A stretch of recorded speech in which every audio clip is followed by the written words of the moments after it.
घमंडी नदी एक प्रेरणादायक बाल कहानी। बहुत समय पहले की बात है।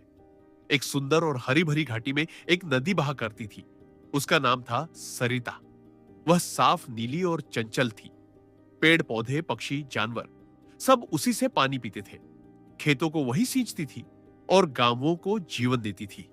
धीरे धीरे सरिता को अपनी सुंदरता और महत्व पर घमंड होने लगा। वह सोचने लगी, मेरे बिना तो किसी का काम नहीं चलता, मैं ही सबकी जरूरत हूं। और यही सोचते सोचते वह दूसरों को तुच्छ समझने लगी। एक दिन सरिता के किनारे एक छोटी सी झील बनी, बारिश के पानी से। वह शांत और स्थिर थी। उसका नाम था नीरा। नीरा बहुत विनम्र थी। उसने सरिता से कहा, बहन, क्या मैं तुम्हारे साथ बह सकती हूं? सरिता हंसी, तू मेरे साथ बहेगी? अरे तू तो एक छोटा सा पोखर है, तुझे तो लोग देखते भी नहीं।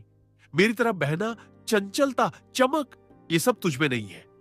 नीरा चुपचाप लौट गई, लेकिन वह दुखी नहीं हुई।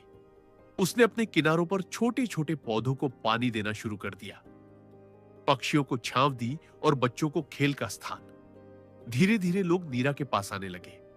वे उसकी शांति और सादगी से प्रेम करने लगे। लेकिन सरिता का घमंड बढ़ता ही गया। एक दिन एक बड़ा तूफान आया।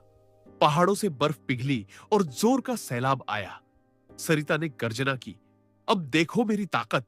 और वह वेग से बहने लगी। खेत, घर, पुल सब बहा ले गई। गांव के लोग डर से कांपने लगे।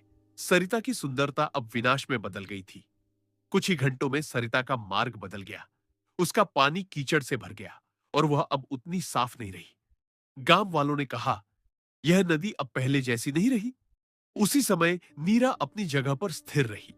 गांव वाले उसी के पास आए, वहां से पानी लिया, वही शरण ली। नीरा ने सभी को अपनाया। कुछ दिनों बाद जब सब शांत हुआ, सरिता बहुत थकी हुई और गंदली हो चुकी थी। वह नीरा से बोली, मैंने तुम्हारा अपमान किया। मुझे लगा सुंदरता और बहाव ही सब कुछ है, लेकिन आज समझ आया कि सच्ची सेवा क्या होती है।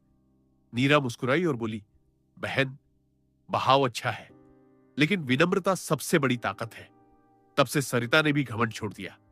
वह धीरे और शांत बहने लगी, सबकी मदद करने लगी और फिर से सबकी प्रिय बन गई। सीख, नैतिक शिक्षा। घमंड चाहे कितना भी सुंदर क्यों ना लगे, अंत में विनम्रता ही लोगों के दिलों में स्थान बनाती है। कहानी पसंद आए तो लाइक और सब्सक्राइब करें। धन्यवाद।